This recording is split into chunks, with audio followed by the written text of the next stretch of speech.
And welcome back to another episode of the Believe Georgia Tech podcast. We are your co-hosts. That is RJ Schaefer. I'm Jackson Caldwell, coming to you on Monday evening. It is the day before the ACC tournament, and also the first day of spring football starting for the Yellow Jackets. But first of all, how you doing, RJ? Great man. Packers just signed Josh Jacobs. Pretty much a lateral move, but it's been a great day. Yeah, I mean, I've been ecstatic over new QB1. Kirk Cousins is in Atlanta now. So super excited about that. Anything is better than the Marcus Mariota, Desmond Ritter horror show I've been objected to for the past couple of years. So, but this is not a Falcons podcast. This is not a Packers podcast. This is a Georgia Tech podcast, and there's a lot to get to as far as that goes. ACC tournament starts tomorrow. Georgia Tech plays Notre Dame in the first round, in the first game, too. Tip off is at 2 o'clock tomorrow on the ACC network. If they win, they will advance and play Wake Forest, who they just played last week and won at the buzzer. But I guess let's start with a little football talk. We don't have to go super long on this. I was at the opening of spring football today. It was good to see him back on the field. The media is only allowed to see so much. Like I was there for probably 20 minutes at most. They were doing individual drills and stuff. So it's not like, I got to see one-on-ones or anything like that. But it was good to see everybody out there again. Leo Blackburn was out there practicing in full, running routes, doing everything. We talked about that in our spring football preview last week, what he's able to do and everything. So that was good to see. Sylvain Yondwin, he's out there. He's not practicing really, but Brent Key said after practice he's going to be full go for the summer. He's on track to be ready for the season. And then Keelan Rutledge, the transfer from Middle Tennessee State, he was in a car accident and he's going to be out for the spring. But he's on track to be good to go in the summer and into the fall. But those are kind of some key injury things. Got to see the new defensive coaches out there. That's pretty much in the limited time I was out there. That was kind of what I was looking for, just to see how those guys were doing and everything. But do you have any thoughts on the opening of spring ball? Not really. Kind of sad to hear about Keelan Rutledge, but I'm sure he'll be ready by summer. Um, just really interested to see what the new defensive coaches do. But I mean, obviously, it's very early. There was one interesting note. He had mentioned something about the kind of a more 3-4 defense and kind of a personnel and scheme. Now, it didn't sound like he was saying all the time. It just kind of was saying, we might do this a little bit more, and who knows, he might. But still trying to see kind of iron out the personnel on that side of the ball. I'm just interested to see what takes place in the spring game. They haven't released the rest of the schedule for spring for us to go to, so I don't know when I'll be there next, but I will be sure to give any updates. And you can go to allyellowjackets.com to read the latest. But I guess we should talk some basketball. We weren't able to do an instant reaction show to the loss of Virginia, so I guess we can just kind of give our thoughts here. It wasn't a terrible loss. It was just the defense was not very good. I mean, Virginia has been a really bad offense for much of the year, especially in the past 5 games. They failed to score 44 points in 3 of the last 5 games going in to Saturday's game. Georgia Tech just could not defend. They could not shoot a 3 to save their life. They wound up shooting 4 of 21. And the turnovers, again, I mean, they finished with 12, but they had 9 in the first half, and Virginia had 15 points off those turnovers. You're not going to win giving up that many points off turnovers, and you're not going to win when your opponent hits 9 more threes than you. It's just not going to happen, especially when you combine the two, let alone just let one happen. So a little bit of a disappointing effort, but what caught your eye in that game Saturday night? Yeah, one thing that you talked about, we actually had a conversation during the game. Turnovers kill Georgia Tech in pretty much every single loss. Yep. I think you talk about a team like Virginia, who is really one of the best shooting teams in the ACC. So when you turn the ball over a couple of times, going on 4 times in 5 minutes in the first half, it's hard to fight back at any scenario if you're down to a team that shoots it that well. Really, it boils down to the turnovers. Obviously, we didn't shoot well, but 9 turnovers and a half that's how you score 24 points in a half. Yeah, because like when you look at it, like, oh, it's 12. 12's a lot, but it was like, well, it wasn't as much as they did against Wake Forest and they won that game. Yeah, but 9 of them came in the first half and they got down. I mean, they were trailing by 14 at the half, and I mean, they only lost by, I think, 13. I mean, so they played it close. There was a couple of times, especially early in the second half, where it sort of kind of looked like they were going to make a run, but they just couldn't get it down close enough. They Again, the 3-point shooting was really bad. Damon Stoudemire said after the game, Miles Kelly had a back issue, and he sat him the rest of the game so he could prepare for the ACC tournament. We'll see if he's able to go tomorrow. So they're going to need him in a big way. It's just he is their most talented scorer.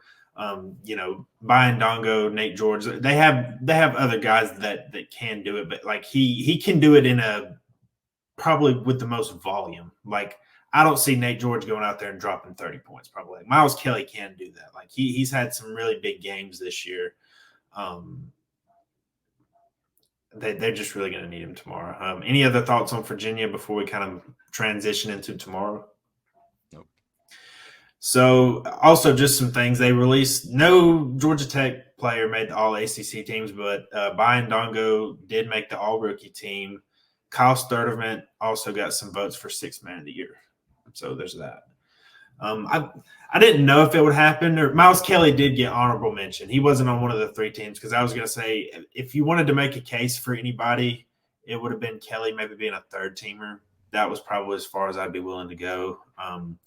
So maybe a little surprised Nate George didn't make the freshman team, but it's not like a travesty. He's not on there. Like he's had a good season, but he still stands to improve a lot. So I guess they're playing Notre Dame. They've lost twice to Notre Dame by a combined 10 points in those two games.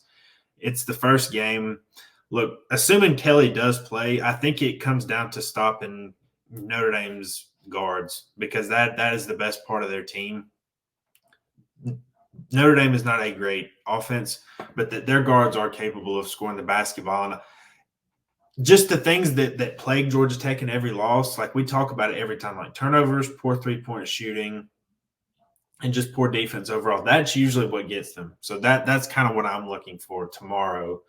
Notre Dame has not been a great team all season. They did recently get wins over Wake Forest and Clemson. Over the past 5 games, really the only bad loss they've had was they lost by 33 to North Carolina, but that's a gigantic mismatch. I have no idea who's going to win this game. I think Tech will win, but I mean, they've already lost to this team twice. Yeah, I think on paper, I think Georgia Tech is the better team. Mm-hmm. And you look at this, like it's very hard to beat a team 3 times, especially if you're, um, a bottom of your conference team like Notre Dame is currently. Um, I think the one key to the game at Notre Dame tomorrow is uh, a team defense, and we talk about it a lot. Um, kind of just limiting these quick plays and these runs where Georgia Tech gets down 10 points and they can't really fight back out of it. Um, so really, I think the key tomorrow is just team defense because Notre Dame is not a high volume scoring team. No. Over the last 5 games, Marcus Burton, who is freshman guard for Notre Dame, he is a really good player. Mm-hmm. Scored 24 points in a loss to Virginia Tech Saturday. He only had 9 against North Carolina, but then he had 21 against Clemson, 31 against Wake Forest, 28 against Syracuse. Now, their only wins in there were Clemson and Wake Forest, but it does show you like he is their entire offense. Like if he is scoring, then Notre Dame is kind of a tough team to beat on any given night. When he's not, like Notre Dame is toast. Like that's as simple as I can put it as far as they go. So the defense on him is going to have to be pinpointing. And I'll say it for the 1,000th time, like just limit the turnovers. Like try to, I don't know what's a good number. Keep it under 8 for the game. Keep it under 7. Like I'm trying to think of a realistic number that they can get to, but it just seems like they get so high like each and every week. Any more thoughts on the matchup or maybe some keys to it?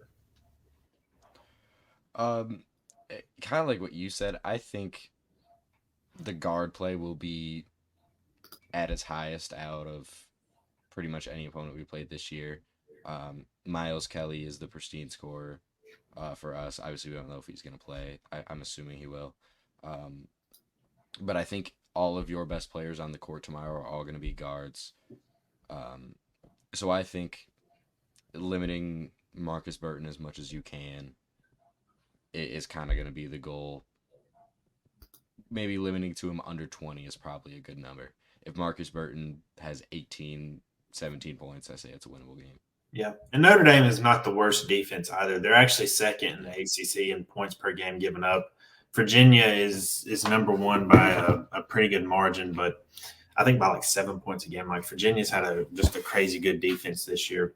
But I mean, Notre Dame's also fourth in field goal percentage given up, sixth in 3-point percentage given up. Like there is some matchup problems there for Georgia Tech, especially if they don't come ready to play. Do you want to guess the line for this game? Who's favored? I would assume Tech by like 2. No, Notre Dame 1.5. Really?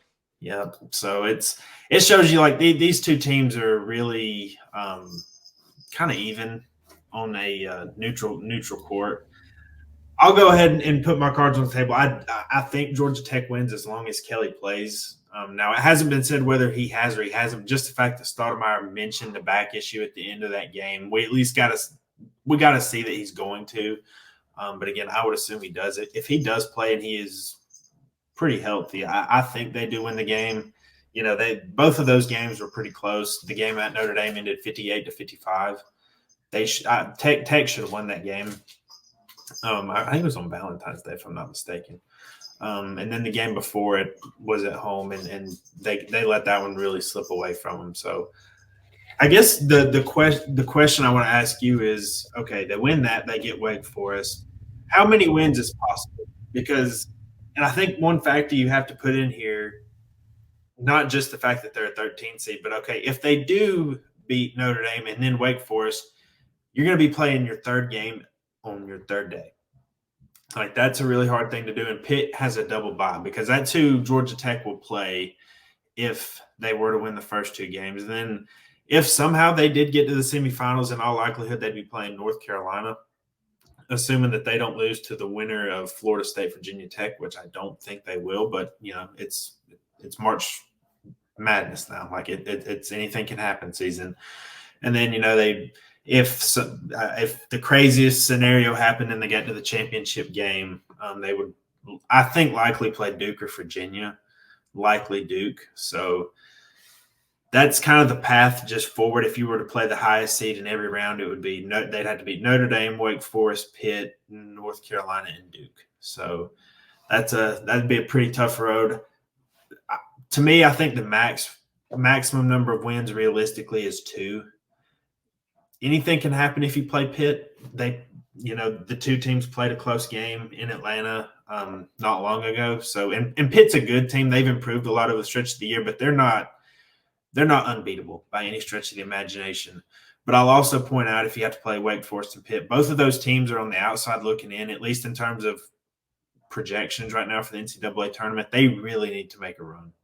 Like, that's going to be one thing. Like, Tech has to win the whole tournament to even get in. Like, that nothing else will do. They're not on the bubble or anything of any kind. So I guess I'll flip the question to you, and like, how many wins do you realistically see them getting in this week? I'm going to say realistically, I know you were capped at 2, but I'm going to say 3. Obviously didn't beat Pitt this year, but did go out beat North Carolina, did go out beat Duke, did go out beat Wake Forest. I think after Pitt, though, you get yourself into a territory of, hey, we're playing back-to-back games, and I just don't think it's a lot viable to say you can win 4. I mean, think about it. You have to, most of the time you play 5 games over the stretch of like 2.5 weeks. Because most college teams like play 2 games a week. You're talking about you would have to play more than double that in a week if they got all the way, which is just crazy to think about. And that's why for me, if they get to Pitt, like you could make the argument that hey, Pitt double bye, they're kind of maybe they're out of rhythm. They haven't played in nearly a week. They played NC State on Saturday and won that game, which got them bumped up into the top 4. But I don't know. I mean, some teams have 5 days off built into the season. Like, Tech had a week off going from beating Miami and then beating Florida State. So, like, that's not like it's not like you're having 2 weeks off or something crazy like that. And then again, just Tech's playing their 3rd game of the week. They're just it's going to be exhausting. That's my main reason. And just I think Pitt's a good team. So. And I think Pitt has struggled at times, and that's why I say 3 is the max. But like you get to a point, you can't play 4 games back to back and have the same guys out there. Like I think even after 2, like Georgia Tech is not going to be the same team it is against Pitt that it is against Notre Dame. And a lot of these guys play big minutes. Like Miles Kelly plays a lot of minutes. Brian Dogba plays a lot of minutes because they have to, because Georgia Tech's just not a very deep team. Like you have some guys come off the bench. Like I said, Kyle Stutterman got some votes for 6th man of the year, and he's your most reliable bench player. But the rest of these guys is just kind of a mixed bag. I mean, you can't have a lot of those guys out there for big stretches of minutes, and that's something that he's going to have to that Damon Stoudemire is going to have to work on in the offseason. So, yeah, I like him to win tomorrow, assuming Kelly does play. And I don't love the matchup against Wake Forest, and I'm not exactly picking them to beat Wake Forest. I'll just kind of have to see how the rest of that goes. But yeah, I'm sticking with 2 wins. Who do you have in the other games tomorrow? So we've got NC State, Louisville, Boston College, Miami. You want to give me some quick picks right there? I'm going to say – actually, okay, let's skip down to the Boston College, Miami game, and then I'll go NC State. I think Miami is a team who, like, super early in the season was projected to be very high in the ACC, even middle of the pack. But they've struggled. They're on – I believe 7 losses in a row. I think it's 9. 9, really? It's 8 or 9. Like, yeah, I think they passed 7 like a week ago. Oh, yeah. No, you're right. I'm gonna pick Miami. This sounds like an ill-advised pick, and it probably is, but you just can't see a team lose 10 games in a row in the ACC. Like, I think Boston College is a really solid team, like probably one of the most solid in the lower tier. But yeah, they just played a super close game. And Boston College isn't really like a high scoring team. So I think if Louisville can, get out to a lead early or, just score a decent amount, I mean, there's not a lot of defense that needs to be played on Boston College, so I'm going to pick Miami. No, Boston College all the way. Boston College has beaten them twice this year. I think Miami's quit. I'll just be honest with you. They've had some injuries this year. I think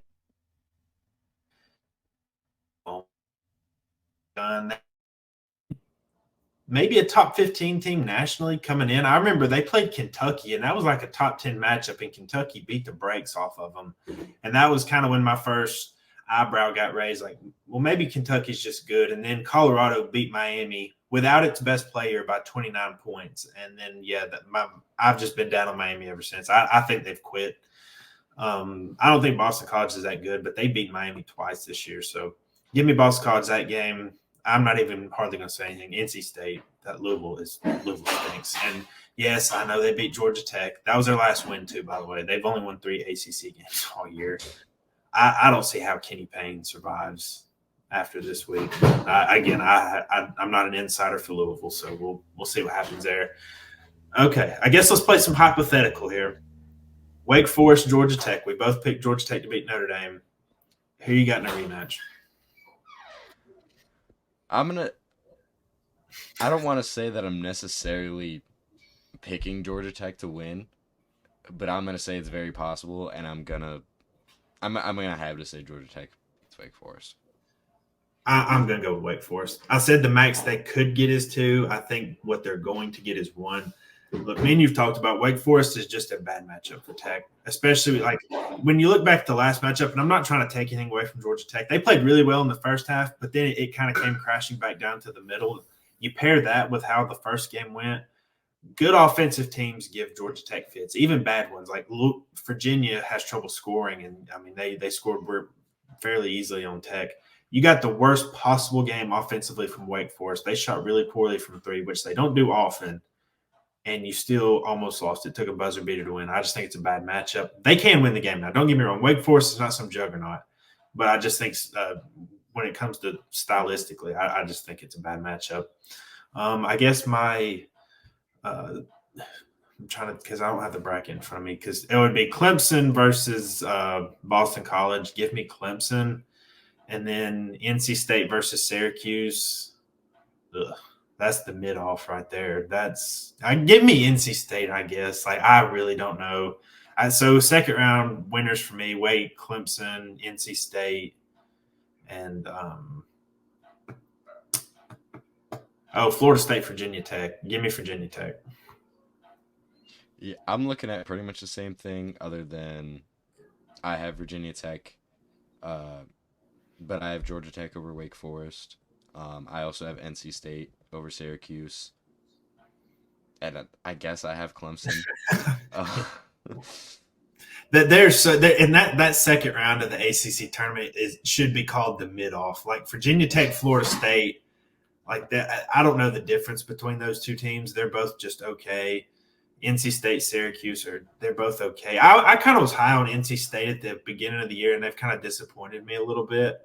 But again, like they're okay. Syracuse, if they win, they're okay too. I've seen some things that Syracuse is on the bubble. I don't know that I believe that.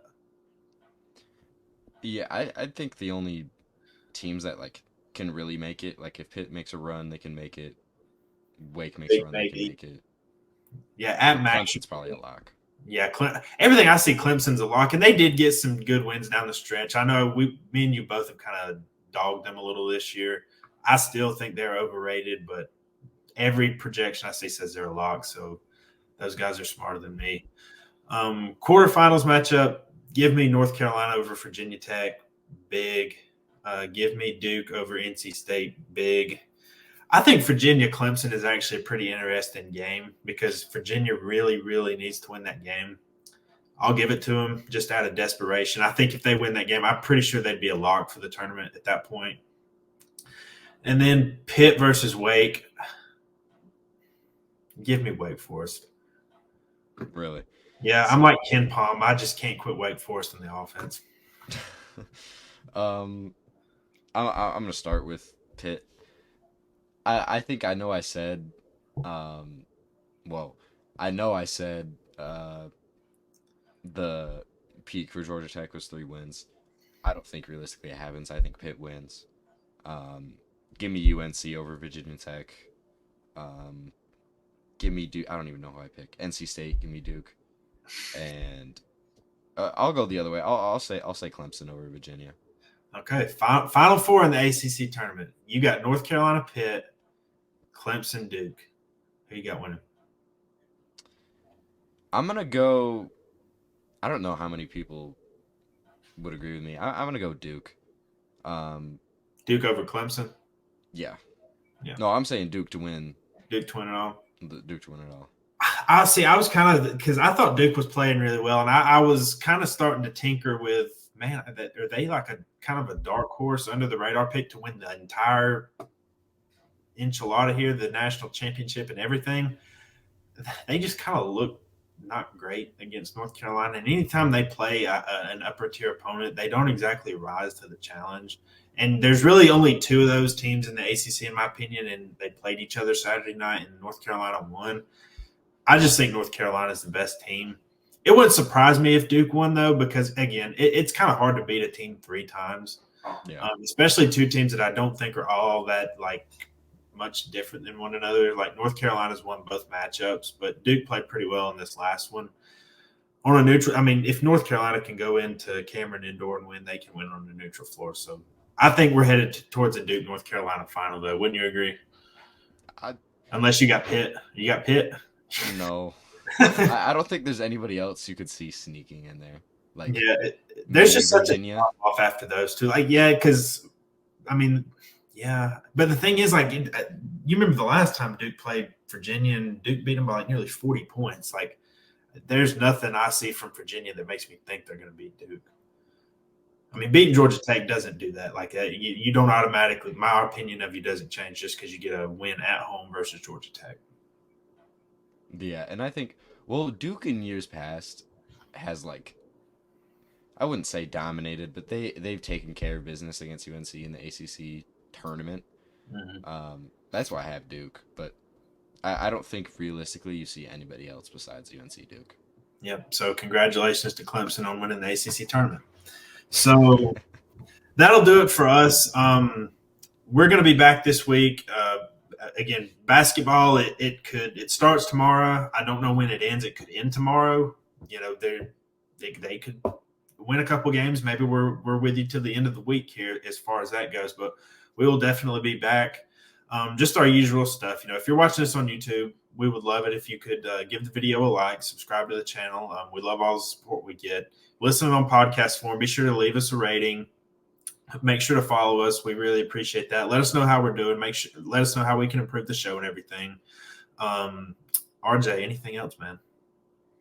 I just want to say, if anybody that is somewhat involved with Georgia Tech basketball hears this, please prove us wrong. Please go out and win 4 games. I know it's not likely. I need it to happen so bad. Yeah. Oh, man, the instant reaction pod. Georgia Tech upsetting North Carolina to get to the ACC championship game. Oh, I'd feel guilty, dude. It would hurt.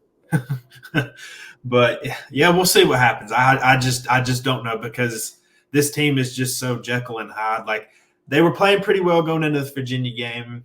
The Virginia game doesn't change anything like big picture with me because, again, they just shot so poorly from 3, and that's not – Georgia Tech's a pretty good shooting team generally, or they're not terrible every game. So I think that corrects itself, comes, back to the median a little bit.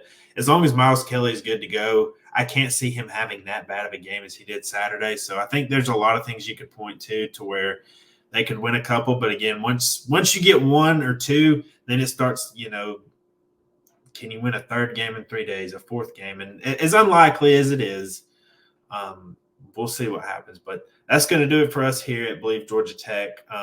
Again, we'll be back this week. We appreciate you tuning in, and we are out.